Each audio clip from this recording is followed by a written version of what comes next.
had to write it down, because if I didn't, nobody would believe it. I didn't want to believe it myself, but I saw it, and I wrote down what I saw. From Eugene Sledge's post-war testimony, Okinawa, 1945. A Marine, a small notebook, and what was written in that notebook became, decades later, one of the most honest war testimonies in history. April 1945. Okinawa Island, southern Japan. Eugene Sledge was 20 years old. He came from Alabama, a small town. His father was a doctor. There were books in the house, music, a garden. That was what life looked like before the war. Now he was on Okinawa. He served with K Company of the 5th Marine Regiment. They called it King Company. He had fought at Peleliu. He had survived. And now he was here again. In the last great battle of the Pacific, in his pocket was a small notebook. It was against the rules. If he were taken prisoner, it could be classified as intelligence material. But Sledge had hidden it, tucked it in among his rosary beads. Why? Because at Peleliu he had understood something. What happened there was so heavy that carrying it without words wasn't possible. If you kept it only inside your head, you'd go mad. You had to put it somewhere. So he wrote. When he took his first step onto Okinawa, he looked around. Green hills, blue sky, a kind of rural beauty. He turned to Snafu beside him. Looks nice, he said. Snafu didn't look up. Wait, he said. He was right. Eugene Sledge lived from 1923 to 2001. Born in Alabama, Sledge had been studying at Georgia Tech before enlisting in the Marines. He served with K Company of the 5th Regiment, 1st Marine Division, and took part in the battles of Peleliu and Okinawa. The Battle of Okinawa ran from April 1st to June 22nd, 1945. The notes Sledge kept during the fighting were published in 1981 under the title With the Old Breed. The book is now recognized as one of the most important first-hand accounts of the Second World War. The first weeks passed relatively quietly. Then they reached the Shuri Line, the Japanese main defensive position. Every hill was a fortress, every valley a trap. And then the rain started. Relentless, endless rain. The ground turned to mud. The mud swallowed everything. Equipment, morale, men. Sledge was sitting in a foxhole. The rain wasn't stopping. The mud had risen almost to his waist. He was trying to clean his rifle. His hands were shaking, no light to see by. Ham had fallen asleep beside him. Sledge couldn't understand how. The artillery hadn't stopped. He leaned over the notebook, pulled out his pen. He wrote, "It's 3 in the morning. Rain won't stop. Ham is sleeping. Don't know how he does it. I can't sleep. I know what I'd see if I close my eyes, so I don't close them." He closed the notebook, went back to cleaning the rifle.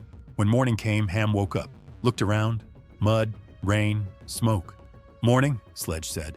Ham laughed, a short laugh. No particular reason for it. Sometimes that was enough. The most difficult phase of the Battle of Okinawa played out around the Shuri Line.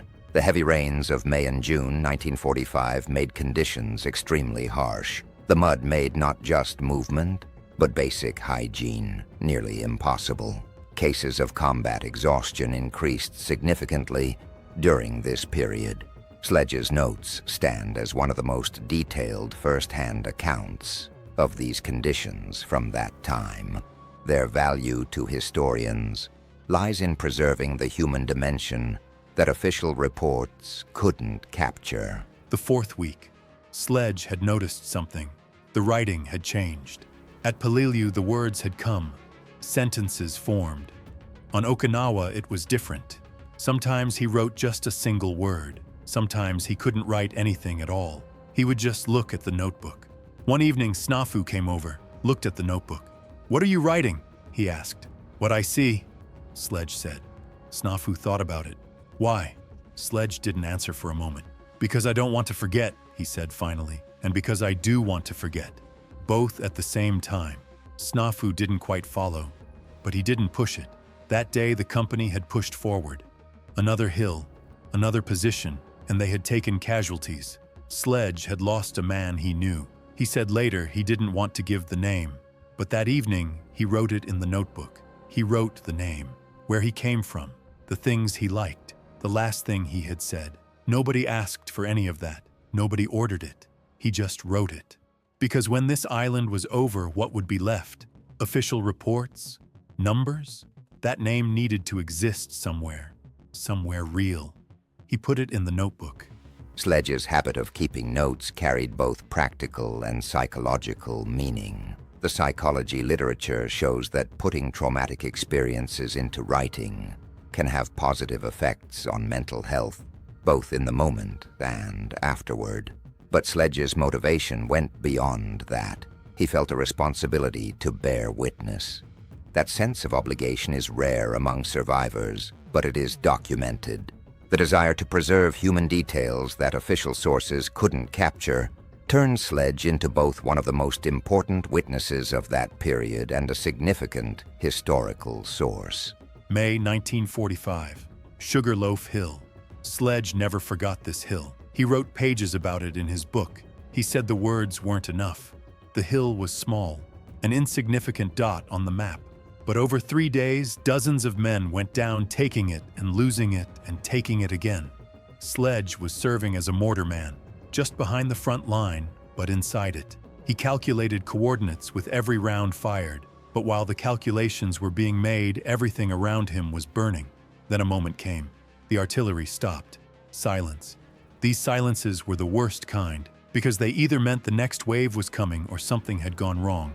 In that silence, Sledge opened his notebook. He wrote, "Sugarloaf, 3rd day. I don't know how many men are gone. I stopped counting. The numbers don't mean anything anymore. There are only faces. The faces keep going." He put the pen down. The artillery started again. Sledge closed the notebook, picked up his rifle, and kept going. That evening, he sat alone in his foxhole. Snafu was at another position. Ham had been wounded and carried back. Sledge was on his own. He looked at the notebook. He wanted to write. He couldn't. He just held it. That was enough for that moment. The Battle of Sugarloaf Hill ran from May 12th to 18th, 1948. The 6th Marine Division took the hill 11 times and was pushed back 11 times. Approximately 2,662 Marines were killed or wounded in that engagement. The 1st Marine Division, in which Sledge served, suffered heavy casualties in the Wanadrå area during the same period. Both battles rank among the bloodiest pages of the Okinawa campaign. June 1945. Okinawa was nearly over. Japanese resistance was breaking down, but it wasn't finished yet. Sledge had changed. He could see it in himself. He had changed after Peleliu too, but Okinawa was different, deeper, more permanent. He couldn't eat properly. He couldn't sleep. When he closed his eyes, Sugarloaf came back. That silence came back. Those faces came back. One night he wrote in the notebook, "I don't recognize myself anymore. Where is the man from Alabama? The man in the garden? The man who played chess with his father? That man isn't here. I don't know who the man here is." He closed the notebook, sat for a long time. Snafu had come back. He came over and sat down. "You all right?" he asked. "No," Sledge said. Snafu nodded. "Me neither." The two of them sat in silence for a long time. Then Snafu got up. "There's food," he said. Sledge got up. He ate, didn't taste it, but he ate. Because what else could he do? The war was still going. The men were still going. Sledge kept going too. But every night he wrote in the notebook. When he was exhausted, when his hand was shaking, when the words wouldn't come, because writing was the one fixed thing. Everything else was changing, but the notebook wasn't. The psychological transformation Sledge underwent on Okinawa is an important reference point in war literature. In his own words, the war brought him to the edge of losing his humanity. Writing was how he held on. Research in psychology shows that putting traumatic experiences into words can contribute to mental health both in the moment and over the long term. Sledge's case is a concrete example of those findings. The notebook served as both a survival tool and the raw material of a future historical record. The war ended. Sledge went back to Alabama. He went to university, studied biology, became a professor. Years passed. A normal life from the outside. But the notebook sat in a drawer. For 35 years, he hadn't shown it to anyone, hadn't fully told even his wife what had happened. Like so many men who came home from that war, he had kept it inside. Then one day a letter arrived from an old friend, someone from Peleliu, from Okinawa, one of those men. "You need to share what you wrote," it said. Sledge thought about it for a long time. In 1981, the book came out. With The Old Breed, nobody expected much, but it spread, slowly, hand to hand. Historians read it, journalists read it, soldiers read it, and everyone said the same thing. This is different. This isn't in the reports. This isn't in the numbers. This is what it feels like from the inside. In one interview, Sledge said this: "I didn't write to write, I wrote to remember. But in the end, I understood that remembering mattered to other people too." With The Old Breed is now recognized as one of the most important first-hand accounts in the literature of the Second World War. It has become a standard reference in academic circles. In 2010, it served as a primary source for HBO's The Pacific miniseries. Historians emphasize that Sledge's book is not simply a memoir. It is a psychological document that captures what war does to a person from the inside. It preserves the human dimension that official history cannot reach. Sledge died in 2001 in Alabama, at home. After the book came out, his life changed. Letters arrived. Phone calls came. People who had read it wrote to him. Some said they had cried. Some said thank you. Some just said they had read it. Sledge replied to every one of them, because the notebook wasn't only his anymore. Once a student asked him, "What did you think about most during the war?" Sledge thought about it. "Not coming home," he said. "I thought about the men who were there, the ones beside me, the ones who went and the ones who stayed. I thought about them, always them." The student wrote it down. Sledge continued, "I wrote in that notebook because they couldn't be forgotten. Names, faces, the things they said. Official history writes numbers. I wrote people. Okinawa is quiet today. The hills are still there. Sugarloaf is still there. Tourists walk over it now. They take photographs." Sledge never went back. He didn't want to, but his book went everywhere. In libraries, in classrooms, in military academies, and inside that book the notebook lives on. The mud, the rain, the faces. Sledge went to war with a rifle and with a notebook. The rifle stayed there. The notebook came home. And it needed to come home. Because sometimes the most honest witness in a war is not the rifle, but the pen. Sometimes the most important thing is not surviving, but remembering. Sledge did both.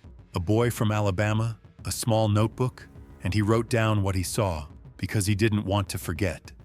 Eugene Sledge's legacy matters deeply to both military history and literature. With The Old Breed is not simply a war memoir. It is a testimony that documents the limits of human psychology under combat conditions. The significance of the notes Sledge kept comes down to this: official documents record events.